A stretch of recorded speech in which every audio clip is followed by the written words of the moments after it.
So it's really important that young people receiving any healthcare are involved in having a say in the treatment that they receive. We've spoken to a lot of young people who've gone to hospital for help with their mental health, and they've told us that it's a time in their life when they can really feel out of control and they don't have control about what's happening with them. So it's even more important then that workers spend time with them to help them understand what's happening and help them feel in control of what's happening.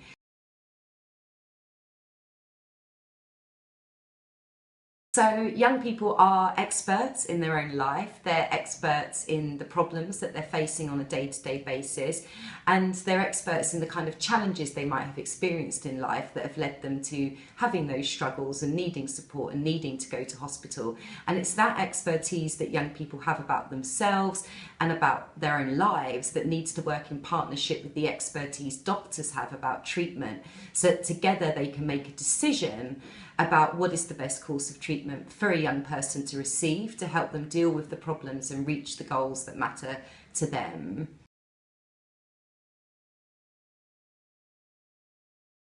If there is a situation where a young person is feeling particularly unwell and it's meaning that they're not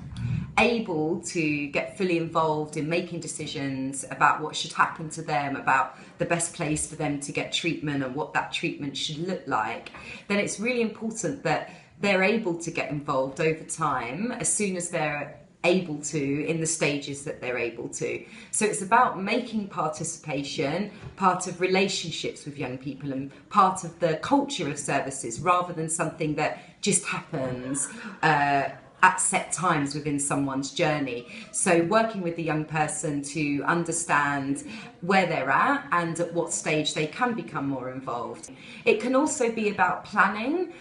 So many of the young people we've worked with at YoungMinds have spoken about how when they've had experiences of crisis, they wish there'd been a plan in place. Some of them might have been accessing services for some time and they would have liked to have had a clearer plan in place for if a crisis occurred of what they would want to happen and what decisions they'd want made then. So sometimes it might be forward planning that might help the decision making in that moment where someone isn't able to be involved, and sometimes it might be about involving other people that can share on behalf of that young person.